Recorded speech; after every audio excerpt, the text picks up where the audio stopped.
If you are not a braider, and I will keep reiterating, I was not a braider, this will take you forever. I am adding 2 feet of hair onto every braid, and I feel amazing because what? Go ahead, Superwoman. But bitch, I'm tired. Okay, so if you've made it here, you made it to part 2 of day 2 of my 10-day Microloc extension countdown. I know that's a lot, and this video is going to be a lot. So if you are not ready to talk about the unforeseen circumstances of doing your own Microloc extensions, exit left. For anybody who saw part 1, you know that I decided to come up with this because I am absolutely sick right now. And although I told you guys yesterday that it would just be 10 days for me, my body woke me up this morning and said, absolutely not, baby girl. We're going to have to give it 10 more months. Just kidding.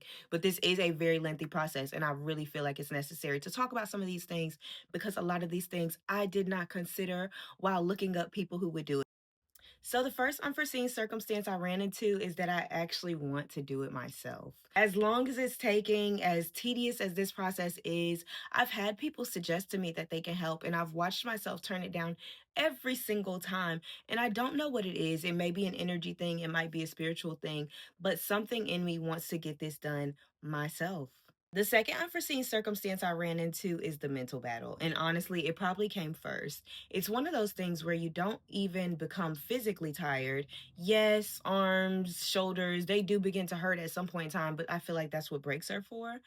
But it's the mental battle. I questioned everything. I questioned the length. I questioned how to feed in. After one braid, I'm like, oh, did I do this right? Let me try something different for this one. It was just constant mental gymnastics for this. And I don't think it has to be, but I'm telling you, ladies, if y'all struggle with anxiety, have your Lexapro ready because that probably would have helped me through this process. Another unforeseen circumstance I ran into is time distortion. Time distortion is real. If you've been watching some of these other lock creators talk about how they did it within 4 to 8 hours, baby, go ahead and count yourself to be getting 3 done within 4 to 18. I'm not even playing. If you are not a braider, and I will keep reiterating, I was not a braider, this will take you forever. I am adding what feels like this is closer to 2 feet of hair onto every braid. And I feel amazing because what? Go ahead, Superwoman. But bitch, I'm tired. I am tired. Another unforeseen circumstance I ran into is that people will doubt you. People will doubt you during this process. They will ask you if you still want to do it. They will ask you if you meant to do it. They will ask you if you want to turn back around. They will ask you if you even still want the outcome anymore, if you're disconnected from it. People will doubt you. Um, put up work, put in work, show them that you're doubting yourself too, and you're going to keep it moving. This is so pretty. Another unforeseen circumstance you'll run into is that you will learn how to let go of perfection. Actually, I lied. I feel like it can go one or two ways. You will either double down on being a perfectionist and value that more than being done, or you will realize that you're doing great, sweetie, and all you can do is all you can do, and that even the greatest things in this world contain imperfections, aka us, whatever God has made, you know what I'm saying? To the human eye, they have their own flaws, so F it. And I paid a lot of attention to the minimalist natural.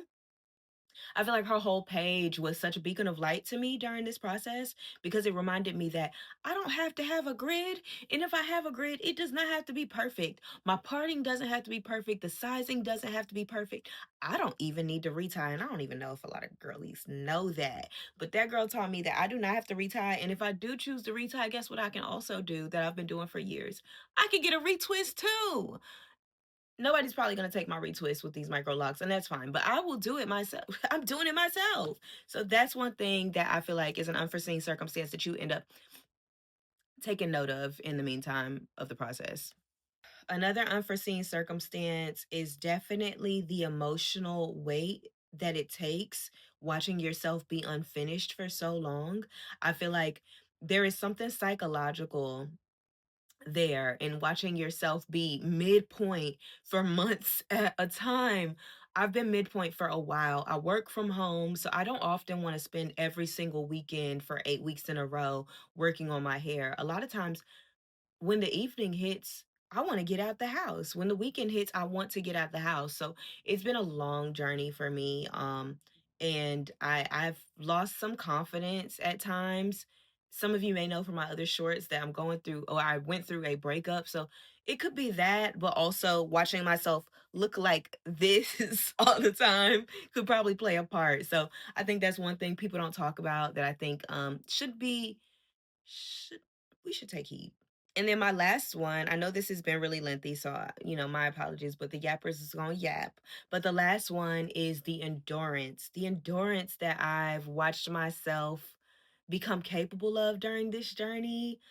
Oh my God. And this is coming from somebody who knows how to do the distance, right? I know how to tend to things for a lengthy amount of time. I have friendships that have lasted for 20 years.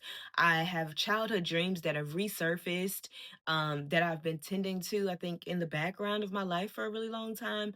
But there's nothing like showing up for yourself day in, day out, even when no one can see it, and still choosing to do the distance, still choosing to do the journey with no one else around. I think I've learned how to do endurance with others.